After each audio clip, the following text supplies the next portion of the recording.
अगर इसी वक्त आपको अपनी बाह में अजीब सा सुन्नपन महसूस हो, बोलने में अचानक दिक्कत हो जाए और आपकी मदद के लिए आसपास कोई न हो, तो 60 साल से ऊपर के लाखों लोगों के लिए जो अकेले रहते हैं, यह सिर्फ एक डरावना सवाल नहीं है, बल्कि एक चुप सच्चाई है जो हर रात जब हम दिए बुझाते हैं तो हमारे पास आ जाती है। सोचिए कि आप अपनी रसोई में शाम की चाय बना रहे हैं और अचानक आपका शरीर आपकी बात ही मानना बंद कर दे। जो सच्चाई कोई मानना नहीं चाहता वह यह है कि हम में से कई लोग स्ट्रोक के संकेतों को नज़रअंदाज कर देते हैं क्योंकि हमें डर लगता है कि कहीं दूसरों को परेशानी न हो, या फिर हम यह नहीं जानते कि हमारा शरीर कब बेताबी से मदद मांग रहा होता है। कितने कीमती मिनट बर्बाद हो जाते हैं जब हम सोचते हैं कि यह चक्कर आना अपने आप ठीक हो जाएगा, कि छाती का यह दर्द सिर्फ थकान है, कि हम अकेले ही उस चीज़ से निपट सकते हैं जो उसी वक्त हमारी जान को खतरे में डाल रही हो। आज मैं आपको 5 सरल और शक्तिशाली तरीके बताऊंगा जो जिंदगी और मौत के बीच फर्क कर सकते हैं जब आप स्ट्रोक के दौरान बिल्कुल अकेले हों। आप सुरेश, सुनीता और किशोर जैसे लोगों की सच्ची कहानियां जानेंगे जो इसलिए बच गए क्योंकि वे जानते थे कि पहले कुछ अहम मिनटों में क्या करना है। इस वीडियो के अंत तक आप इस संभावना के सामने खुद को कभी भी बेबस महसूस नहीं करेंगे। नंबर 1, संकेतों को पहचानना और तुरंत कार्य करना। आखिरी बार कब आपने महसूस किया था कि आपका दिल एक धड़कन छोड़ गया और आपने सोचा कि यह सिर्फ बेचैनी है? हमारा शरीर हर दिन हमसे बात करता है, लेकिन 60 के बाद हम में से कई लोगों ने इन आपातकालीन आवाज़ों को दबाना सीख लिया है, इस डर से कि कहीं हम नाटकबाज न लगें या दूसरों को परेशान न करें। यह चुप शिक्षा आपकी जान ले सकती है। राजेश, 66 साल के, की कल्पना करिए, जो अपनी सुबह की चाय बना रहे थे जब उनके दिमाग में अजीब सी उलझन छा गई। वे शब्द जो हमेशा उनकी जुबान पर सही जगह थे, अचानक से उलझ गए। उनकी दाहिनी बांह में वैसी ताकत नहीं रही जैसे वह हमेशा के लिए सो गई हो। 20 कीमती मिनटों तक राजेश वहीं खड़े रहे, इंतजार करते रहे कि यह ठीक हो जाए, इस शर्म से कि कहीं किसी को फोन करना पड़े। जब आखिरकार उन्होंने मदद मांगी, तब तक दिमाग को होने वाला नुकसान अपरिवर्तनीय हो चुका था। राजेश ने अहंकार की वजह से अपनी आवाज खो दी। आपका दिल और आपका दिमाग आपसे झूठ नहीं बोलता। जब अचानक उलझन आपके दिमाग पर हमला करती है, जब आपकी आवाज बिना किसी वजह के लड़खड़ाने लगती है, जब आपके शरीर का एक हिस्सा आपकी बात मानना बंद कर देता है, ये स्ट्रोक के संकेत हैं जिनमें तुरंत कार्रवाई की जरूरत होती है।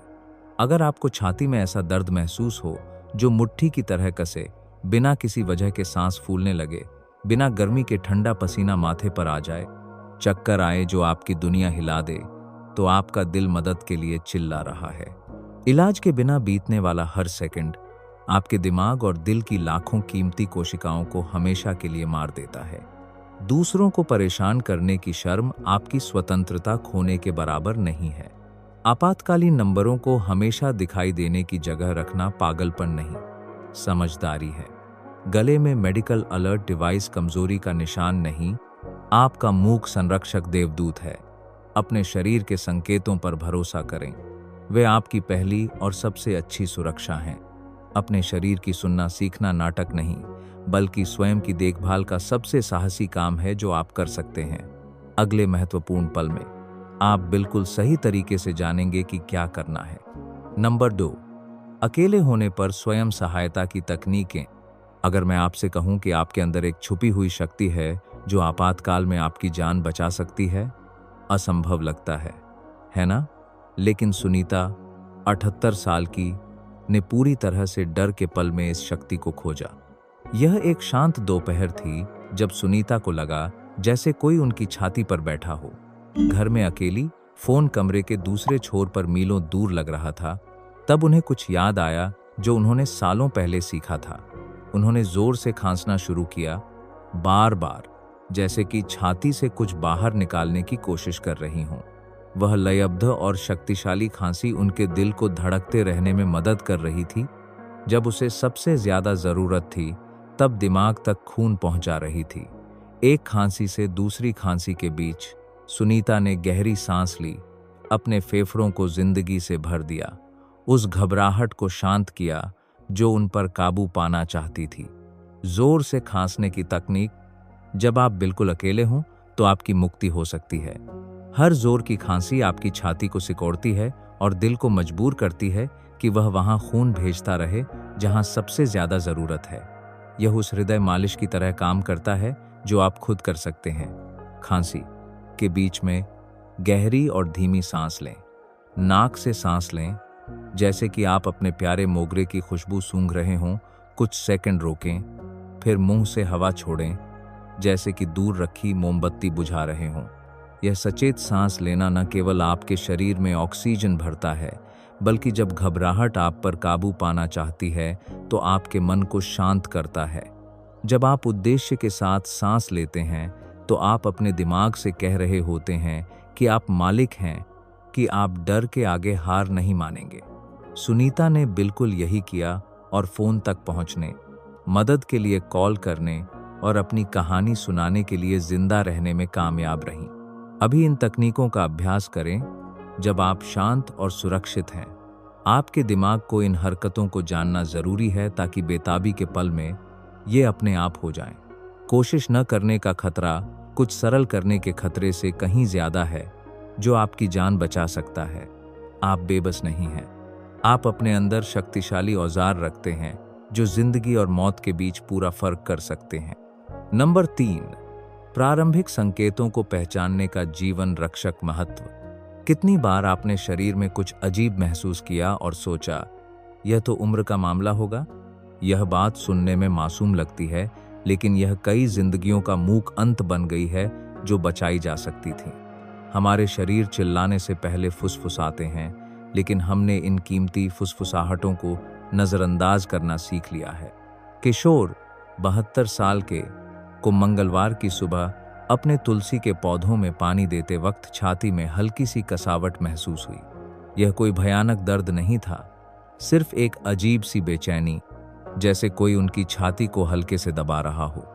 उनकी उम्र के कई लोग कहते कि यह सिर्फ थकान है, कि थोड़े आराम से ठीक हो जाएगा, लेकिन किशोर ने अपने शरीर की आवाज को सम्मान के साथ सुनना सीखा था। उन्होंने सब कुछ छोड़ा, घर के अंदर गए और तुरंत इमरजेंसी को कॉल किया। 30 मिनट बाद डॉक्टरों ने पुष्टि की कि किशोर को दिल का दौरा पड़ रहा था। पहले पलों में कार्रवाई करने की वजह से किशोर का पूरा स्वास्थ्य लाभ हुआ और आज 75 साल की उम्र में वे अभी भी हर दिन अपने बगीचे की देखभाल करते हैं।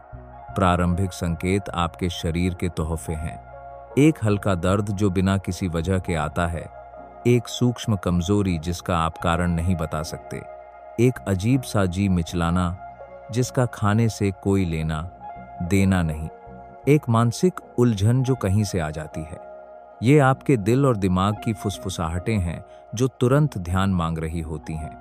जब आप इन्हें यह सोचकर नजरअंदाज करते हैं कि यह तो उम्र का मामला है, तो आप उस मौके को ठुकरा रहे होते हैं जो आपका शरीर आपको जिंदा रहने के लिए दे रहा है। अपने डॉक्टर से इन संकेतों के बारे में ईमानदार बातचीत करते रहें। नोट करें कि ये कब होते हैं, कैसा महसूस होता है, क्या कर रहे थे। आपका शरीर एक खुली किताब है और आपको इसके पन्नों को प्यार और ध्यान से पढ़ना सीखना होगा। हर छोटा संकेत जिसे आप पहचानते हैं, उस समय के खिलाफ एक जीत है जो आपके विरुद्ध दौड़ रहा हो सकता है। ज्यादा कर रहे हैं सोचने से मत डरिए।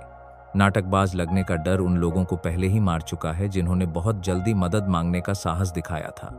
आपकी आत्म सुरक्षा की प्रवृत्ति आपकी सामाजिक शर्म से कहीं ज्यादा बुद्धिमान है। जब आप अपने शरीर के संकेतों का सम्मान करना सीखते हैं, तो आप अपनी जिंदगी का सम्मान कर रहे होते हैं और आपकी जिंदगी किसी भी क्षणिक शर्मिंदगी से कहीं ज्यादा कीमती है।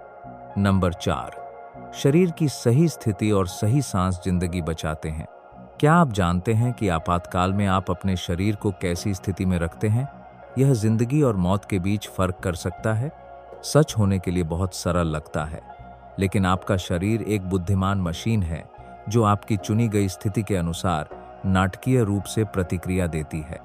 प्रिया 59 साल की अपनी रसोई में दोपहर का खाना बना रही थीं जब उन्हें अपनी बाईं बांह में अजीब सा सुन्नपन महसूस हुआ। उनके पैर कमजोर पड़ने लगे, और धुंधली सी उलझन उनके दिमाग पर छा गई। उनकी पहली इच्छा सोफे पर लेटने की थी, लेकिन कुछ जो उन्होंने सीखा था उसने उन्हें रोका। लेटने की बजाय प्रिया कुर्सी के किनारे बैठ गईं, अपने शरीर को थोड़ा आगे की तरफ झुकाया और नियंत्रित तरीके से सांस लेना शुरू किया। उन्होंने धीरे से नाक से सांस ली, जैसे कि अपने बगीचे के चमेली की खुशबू सूंघ रही हों। कुछ सेकंड हवा को रोका, फिर अधखुले होंठों से मुंह से छोड़ा, जैसे कि गर्म चाय के कप को ठंडा कर रही हों। इस सरल स्थिति ने उनके दिल पर दबाव कम किया और दिमाग तक ऑक्सीजन पहुंचने में आसानी हुई। जब मदद पहुंची तो डॉक्टरों ने कहा कि प्रिया द्वारा चुनी गई स्थिति ने शायद स्ट्रोक की गंभीर बिगड़ती स्थिति को रोका। जब आप थोड़ा आगे की तरफ झुककर बैठते हैं तो आप अपने दिल को खून पंप करने का आसान रास्ता दे रहे होते हैं। यह उस पंप का काम आसान करने जैसा है जो काम करने के लिए संघर्ष कर रहा हो। पीठ के बल लेटना सांस की तकलीफ बढ़ा सकता है और स्थिति के अनुसार खतरनाक गिरावट भी ला सकता है। आपका आसन अस्तित्व की लड़ाई में आपका साथी बन जाता है। नियंत्रित सांस आपके शरीर में ऑक्सीजन भरने से कहीं ज्यादा करती है। यह उस घबराहट को शांत करती है जो आपके दिमाग पर हावी होना चाहती है। और जब हर फैसला महत्वपूर्ण हो तो आपको साफ सोचने में मदद करती है। जब आप उद्देश्य के साथ सांस लेते हैं तो आप अपने दिमाग को शांति के संकेत भेज रहे होते हैं, उसे बता रहे होते हैं कि आप स्थिति पर नियंत्रण में हैं। इस सांस लेने का हर दिन अभ्यास करें, सिर्फ आपातकाल के लिए नहीं, बल्कि अपने शरीर के साथ अपना रिश्ता मजबूत करने के लिए। जितना ज्यादा आप अपनी सचेत सांस से परिचित होंगे, उतना ही स्वाभाविक यह उस पल में होगा जब आपको इसकी सबसे ज्यादा जरूरत होगी। आपका आसन और आपकी सांस शक्तिशाली औजार हैं जो हमेशा आपके साथ हैं। इन्हें बुद्धिमानी से इस्तेमाल करें और ये आपकी जान बचा सकते हैं। नंबर 5, पहचानना और तुरंत कार्रवाई जिंदगी बचाती है। रमेश हमेशा ऐसे इंसान थे जो अपनी समस्याओं को कम करके आंकते थे। 71 साल की उम्र में उन्होंने जिंदगी भर यह कहकर बिताई थी कि महसूस होने वाली किसी भी बेचैनी के लिए यह ठीक हो जाएगा। लेकिन उस गुरुवार की सुबह जब उनके शरीर में अजीब सी थकान और छाती में मंद बेचैनी जम गई तो उनके अंदर से कुछ चिल्लाया कि यह अलग है। जिंदगी में पहली बार रमेश ने इस अंदरूनी चीख पर भरोसा करने का फैसला किया और तुरंत इमरजेंसी को कॉल किया। डॉक्टरों ने बाद में पुष्टि की कि रमेश दिल के दौरे की प्रारंभिक अवस्था में थे। तुरंत कार्रवाई करने की वजह से इलाज प्रभावी रहा और रमेश न केवल बच गए बल्कि उनका दिल बिल्कुल सही तरीके से काम करता रहा। यह ठीक हो जाएगा। सोचने का लालच आपातकाल में हमारा सबसे बड़ा दुश्मन है। जब छाती का दर्द बाहों, गर्दन या झबड़े तक फैलता है, जब सांस की तकलीफ के साथ बेवजह जी मिचलाता है, जब गहरी और अजीब थकान आपके शरीर पर कब्जा कर लेती है, तो यह देखने का समय नहीं है कि बेहतर होता है या नहीं। यह वैसे काम करने का समय है जैसे कि आपकी जिंदगी इस पर निर्भर हो, क्योंकि वह वाकई निर्भर होती है। स्ट्रोक के मामले में जब आपके चेहरे का एक हिस्सा आपकी आज्ञा नहीं मानता, जब आपकी आवाज लड़खड़ाने लगती है या समझ में नहीं आती, जब आप बिना किसी स्पष्ट कारण के संतुलन खो देते हैं, जब आपकी नजर धुंधली हो जाती है या आंशिक रूप से गायब हो जाती है, तो बीतने वाला हर मिनट कीमती है। आपका दिमाग मदद के लिए गुहार लगा रहा है और आपको अपना नायक बनना होगा। सबसे खतरनाक जाल इनकार है। यह सोचना कि गंभीर नहीं है, कि आप अकेले निपट सकते हैं, कि आप किसी को परेशान नहीं करना चाहते। इस मानसिकता ने अनगिनत जिंदगियां छीन ली हैं जो एक सरल फोन कॉल से बचाई जा सकती थीं। आपातकाल में मदद मांगना कमजोरी नहीं, बल्कि आत्म प्रेम का सबसे बुद्धिमान प्रदर्शन है जो आप कर सकते हैं। जरूरत पड़ने से पहले एक योजना तैयार रखें। आपातकालीन नंबर दिखाई देने वाली जगह, पड़ोसी जो आपके स्वास्थ्य जोखिमों के बारे में जानते हैं, बिना झिझक कार्रवाई करने का साफ रास्ता। जब आपातकाल आएगा तो आपके पास सोचने का समय नहीं होगा, सिर्फ कार्रवाई करने का। आपके आसपास जितने ज्यादा लोग इन संकेतों को पहचानना जानते हैं, उतना बड़ा आपका सुरक्षा जाल होता है। इस ज्ञान को बांटें। आप न केवल अपनी जिंदगी बचा सकते हैं, बल्कि किसी प्रिय की जिंदगी भी बचा सकते हैं। लेकिन क्या होगा अगर अगली बार आपातकाल हो? और आप तैयार न हो, इसलिए अगला कदम सबसे जरूरी है। नंबर 6, तैयारी जिंदगी बचाती है।